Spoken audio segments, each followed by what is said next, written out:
Welcome to smart जीकेमा तपाईहरु सबैलाई स्वागत छ।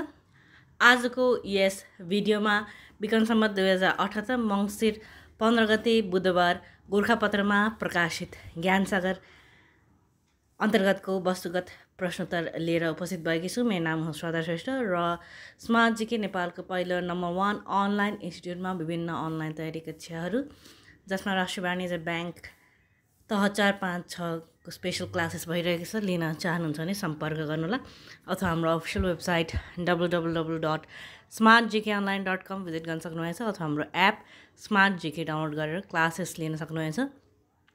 त्यस्तै स्टडी रुमको पनि व्यवस्था रहेको छ, लिन चाहनुहुन्छ भने सम्पर्क गर्नुहोला। अब लागौँ आजको प्रश्नोत्तरतर्फ, जसमा पहिलोमा रहेको छ संयुक्त राष्ट्रसङ्घ महासभाले नेपाललाई कहिलेसम्म अल्प विकसितबाट मध्यम स्तरको विकासशील देशमा स्तरोन्नति गर्ने सम्बन्धी प्रस्ताव पारित गरेको छ। सन् 2026 राष्ट्रसङ्घको कमिटी फर डेभलपमेन्ट पोलिसी CDPले सन् 2026मा नेपाललाई विकासशील राष्ट्रमा स्तरोन्नतिका लागि गरेको सिफारिस महासभाले सन् 2021 नोभेम्बर 24मा अनुमोदन गरेको छ।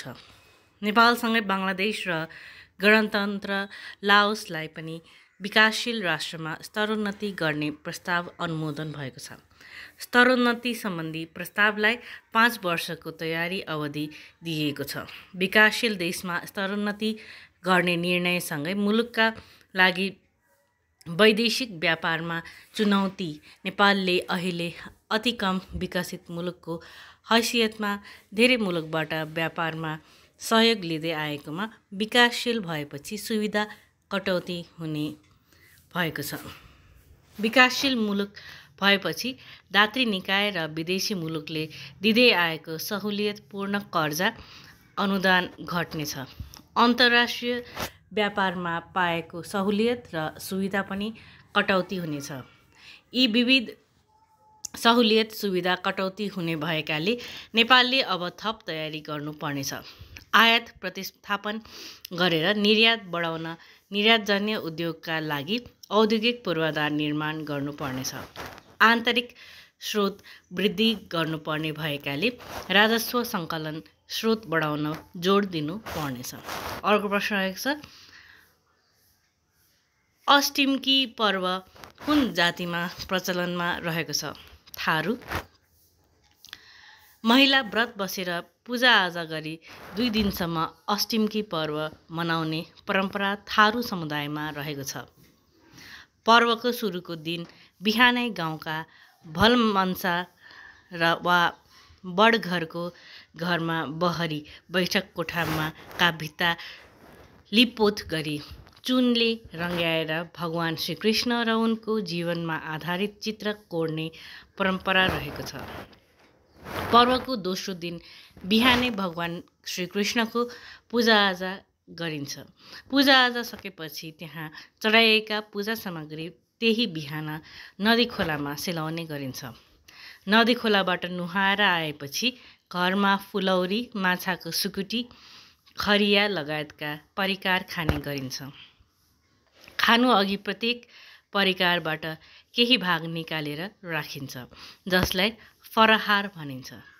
सो परिकारलाई विवाहित छोरीचेलीलाई अग्रासन कोसेलीका रूपमा दिने चलन रहेको छ। तेस्रो प्रश्नमा रहेको छ, द्वितीय विश्वयुद्धमा ब्रिटिस इन्डियाको सहयोगका लागि पठाइएको नेपाली सैन्य टोलीको नेतृत्व कसले गरेको थियो? एकराज शमशेर र ब्रह्म शमशेरले। नेपालमा कागजपत्रमा मिति उल्लेख गर्दा तिथि र बार लेख्ने चलन कहिलेसम्म कायम थियो? विक्रम सम्वत 1961 माघ। जस्तै प्रतिनिधि सभा र प्रदेश सभा सदस्य निर्वाचनमा कस्तो निर्वाचन प्रणाली अपनाउने व्यवस्था छ? पहिलो हुने निर्वाचित हुने निर्वाचन प्रणाली र समानुपातिक निर्वाचन प्रणाली। नेपालको प्रदेश सभा कति सदनात्मक हुने व्यवस्था छ? 1 सदनात्मक। नेपाली भाषाका प्रथम कवि कसलाई मानिन्छ? सुभानन्द दास। जस्तै रसुवाको गोसाइकुण्ड गाउँपालिका 2 टिमुरेमा सुक्खा बन्दरगाहको शिलान्यास कहिले गरिएको हो?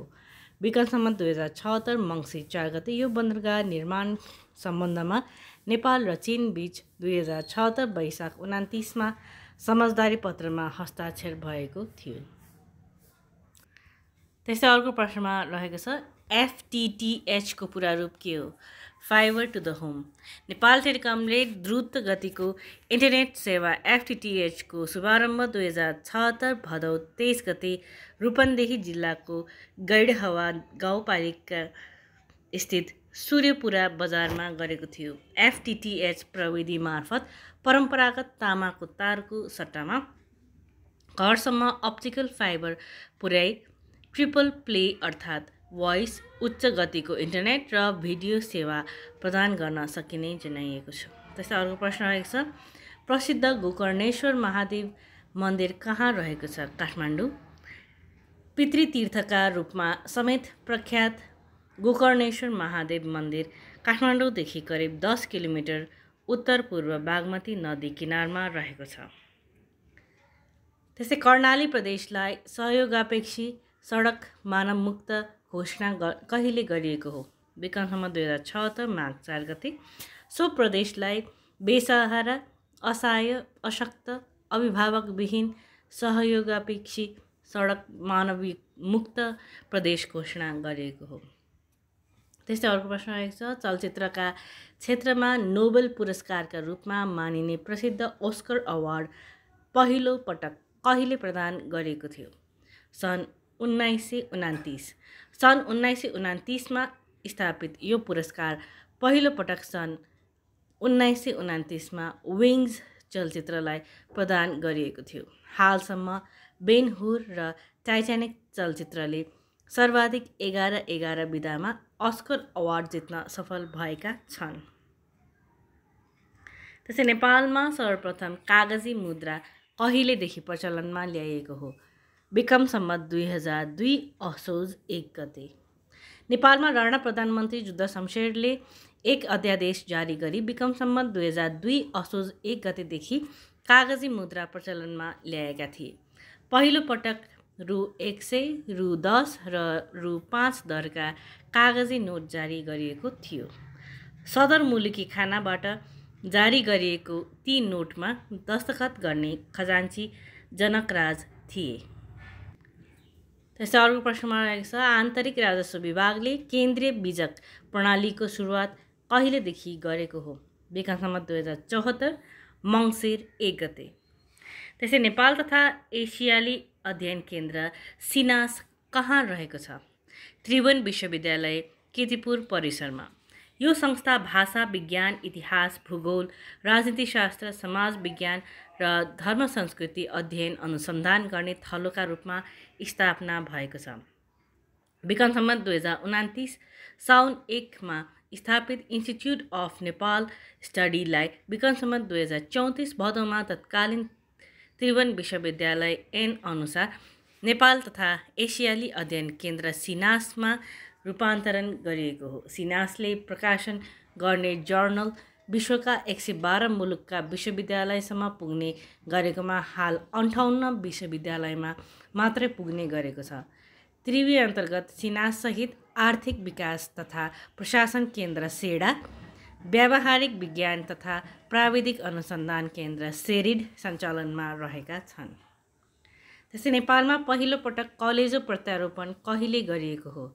विक्रम सम्वत 2073 मङ्सिर 22 गते। नेपालको कुन ठाउँमा अटो भिलेज रहेको छ? बुटवल। त्यस्तै बुद्ध थीम पार्क कुन देशमा निर्माण गरिने भएको छ? श्रीलङ्कामा। त्यस्तै यारी भन्ज्याङ हुम्ला जिल्लामा पर्छ भने नाम्जा भन्ज्याङ कहाँ पर्दछ? मुगु। गहना सङ्ग्रहालय भद्रकाली काठमाडौँमा रहेको छ भने बागमती सभ्यता सङ्ग्रहालय कहाँ रहेको छ? गुहेश्वरी काठमाडौँ। त्यसै नेपालमा कति प्रजातिका सर्प पाइन्छन्? 83। सबैभन्दा पछि पत्ता लागेको शुक्लाफाँटा राष्ट्रिय निकुञ्जमा फेला परेको उडुवा लहरे सर्प सुकेको लहरो जस्तै देखिने सर्प हो। त्यसै विश्वमा क्रेडिट कार्ड प्रयोग गर्ने पहिलो राष्ट्र कुन हो? अमेरिका। वन ऐन 2076 अनुसार वन भन्नाले के बुझिन्छ? पूर्ण वा आंशिक रूपमा रुख वा बुट्यानले ढाकिएको क्षेत्र।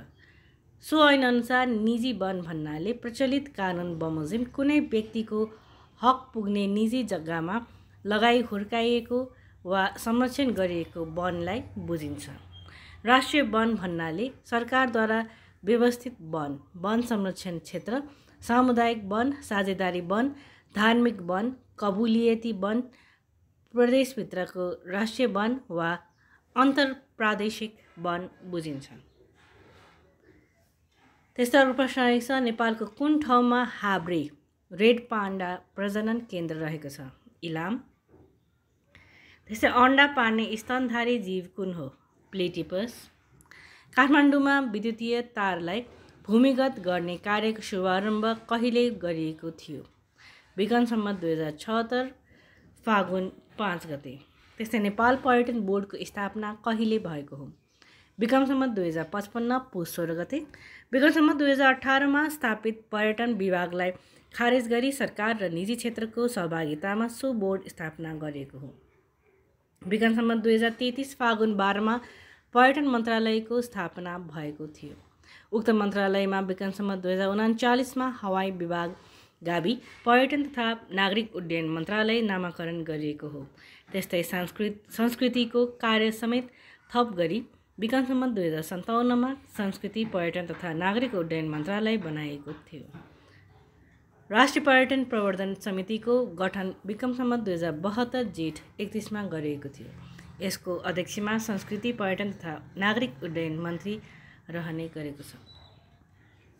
पर्यटन बोर्डको अध्यक्षमा संस्कृति, पर्यटन तथा नागरिक उड्डयन मन्त्रालयको सचिव रहने प्रावधान रहेको छ। पर्यटन परिषदको अध्यक्ष भने प्रधानमन्त्री रहने व्यवस्था रहेको छ। नेपालमा पहिलोपल्ट पर्यटन नीति 2052 तर्जुमा गरिएको थियो। सो नीतिलाई प्रतिस्थापन गरी पछि पर्यटन नीति 2065 तर्जुमा गरिएको हो। नेपालमा सर्वप्रथम विक्रम सम्वत 2029 पर्यटन गुरु योजना तर्जुमा गरिएको थियो। सन् 1978 जापानी नागरिक केन्जो टाङ्गेद्वारा लुम्बिनी गुरु योजना तर्जुमा गरिएको थियो। पर्यटन क्षेत्रको प्रवर्धनका लागि पर्यटन विकास दूरदृष्टि 2020 तर्जुमा गरिएको थियो। पर्यटकीय हिसाबले नेपाललाई विश्वमा पहिचान गराउने ब्रान्ड रहेका छन्। भिजन 2005 नामक पर्यटन सम्बन्धी अवधारणा प्रस्तुत गर्ने व्यक्ति जापानका ताकासी मियाहारा रहेका छन्। नेपालमा वातावरण पर्यटन सम्बन्धी अवधारणा 6औं योजनादेखि अवलम्बन गरिएको हो। नेपालमा आधुनिक पर्यटनको सुरुवात भने सन् 1953 मे 29 सगरमाथाको आरोहणसँगै भएको मानिने गरेको छ। त्यस्तै नेपाल आगमन गर्ने पहिलो पर्यटक भारतका सम्राट अशोक ईसापूर्व 2050 मानिन्छ। हस्तै यही प्रश्न साथै आजको भिडियो यहीँ टुङ्गाउन चाहन्छु। यदि क्लासेस लिन चाहनुहुन्छ भने सम्पर्क गर्नुहोला। क्लासेस अनलाइन रहेको छ र आएर पढ्न चाहनुहुन्छ भने स्टडी रुमको व्यवस्था रहेको छ। सम्पर्क गर्नुहोला जानकारीको लागि। र यदि हाम्रो भिडियोहरू मन परिरहेको छ भने लाइक, सब्सक्राइब, कमेन्ट, सजेस्ट र सेयर गर्दैन होला। धन्यवाद।